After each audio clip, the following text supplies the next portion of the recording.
Bonjour, aujourd'hui 5 conseils pour comprendre le type ENFJ. Au-delà de ces conseils, c'est de comprendre un petit peu la mécanique de ce profil psychologique.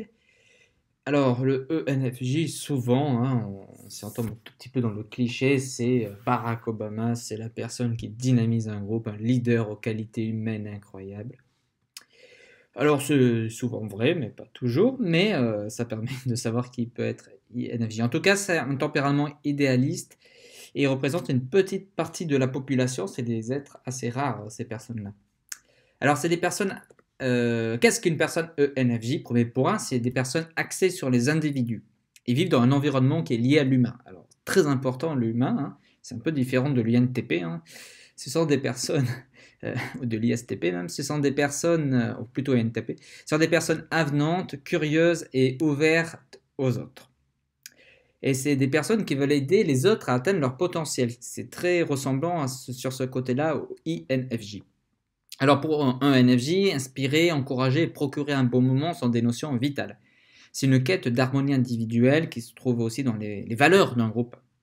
Il connaît une infinité de personnes et ce dans de nombreux domaines et cherche constamment à aider, à trouver des solutions. Personne ne doit être laissé à l'abandon et tout le monde peut bénéficier d'un soutien et être encouragé.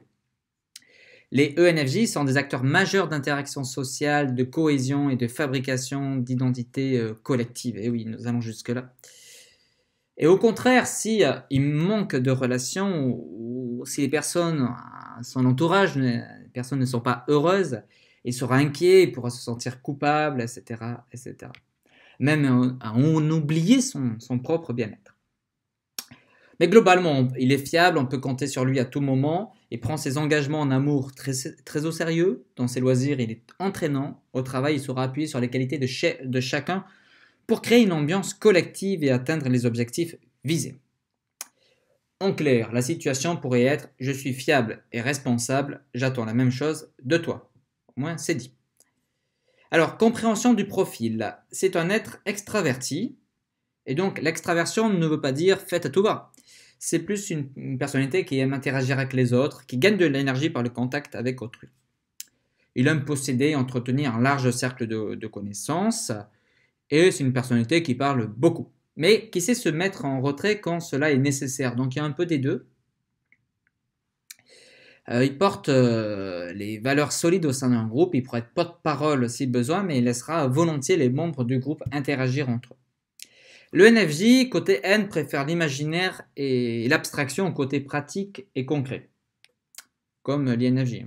Il donne l'impression qu'il s'adapte vite aux personnalités et qu'il est capable de bien s'entendre avec tout le monde. A l'inverse, il n'est pas très doué avec les détails de la vie. Il se concentre également sur l'image globale d'une chose plutôt que sur des situations concrètes. Sur le côté F, les relations harmonieuses, il valorise davantage les considérations subjectives ou personnelles que les critères impersonnels et objectifs. Il accorde un poids considérable au social plutôt qu'à la logique.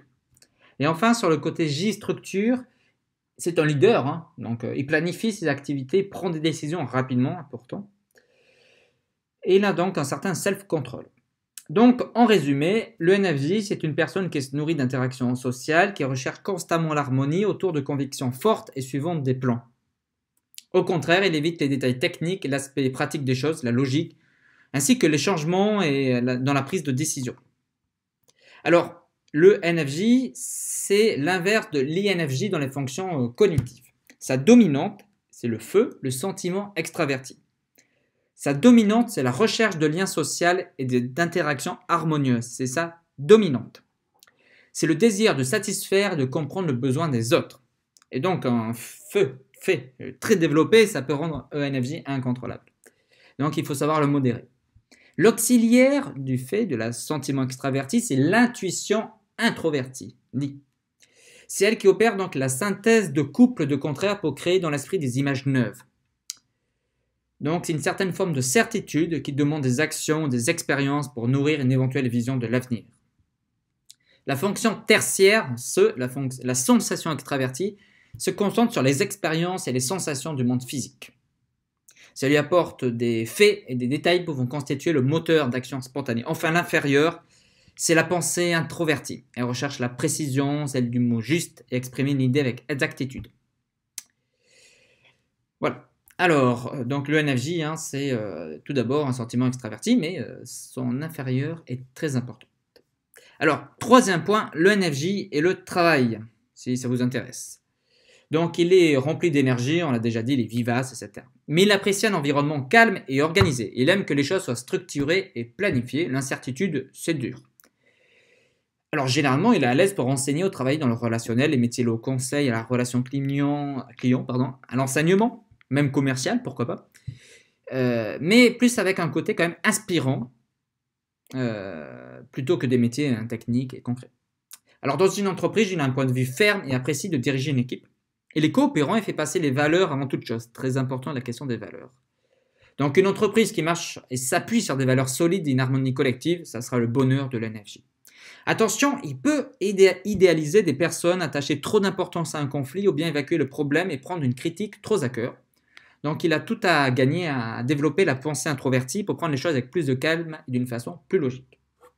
Quatrième point, le NFJ côté amitié, amour, famille, etc. Donc, il est généralement très populaire, on peut le comprendre, hein, il est très social. Hein. Donc, il attire les confidences, il donne de l'affection, il écoute, il défend, il manifeste de l'attention et surtout, il inspire. Et donc, ça lui permet d'avoir un réseau important d'amis. Alors, attention au côté manipulateur, encore une fois, du fait développé. Et attention également de prendre bien en compte la personnalité d'autrui, car certaines personnes n'apprécient pas trop le côté avenant de certaines personnes. Hein. Bon, de manière générale, il est aimé par ses valeurs qu'il porte et sa quête d'harmonie. Donc, il transmet tout ça chez ses amis, mais aussi j'ai du mal, aussi, en amour. Il prend son engagement au sérieux et se compromet pour de long terme pour construire une relation saine. Et il cherche à faire ressortir le meilleur de leur partenaire. Les ENFJ s'emploient en énergie, et si une relation ne fonctionne pas, ils auront de la culpabilité et prendront certainement la responsabilité de l'échec. Bon, heureusement, dans la plupart des cas, ils sauront rebondir et leur état d'esprit positif permettra de franchir la douleur d'une relation qui s'achève prématurément. Dans la sexualité, ils voient ça comme un moyen de montrer leur affection en cherchant la satisfaction de leur partenaire. Leur côté J fera certainement qu'ils ne seront pas forcément novateurs dans leurs idées, mais auront toujours à cœur de montrer leur amour. Alors, son type idéal, on dit, ça serait l'INFP, une sorte de contraire, etc. Bon, en tout cas, pour moi, j'y crois moyennement à tout ça. Enfin, il y a des données qui font que l'INFP pourrait être, en effet, ce côté yin-yang, mais je sais pas. Pour moi, je crois quand même au hasard des choses. Bon, bref. Et donc, le NFJ en bref, c'était mon 5e point. Les valeurs de l'ENFJ sont l'humanisme, la coopération, la bienveillance, l'inspiration, le dynamisme et le côté positif des choses. Sur la méthode, il a de l'ambition, des objectifs parfois irréalistes, sous-estime certains détails, mais sait s'entourer et il a une forte compétence pour planifier les choses. Son style de management et sa communication développée lui confèrent du charisme. En résumé, ils sont charmants, chaleureux, courtois, ce sont des personnes créatives et diversifiées. Avec tout ça quand même. Cette capacité spéciale de voir le potentiel de croissance des autres est combinée avec l'envie sincère d'aider les gens. Et cela fait d'une personne très appréciée. Tout en donnant et prenant soin des autres, ils auront besoin de se rappeler leurs propres besoins. Voilà. J'espère que ça vous a intéressé et à bientôt.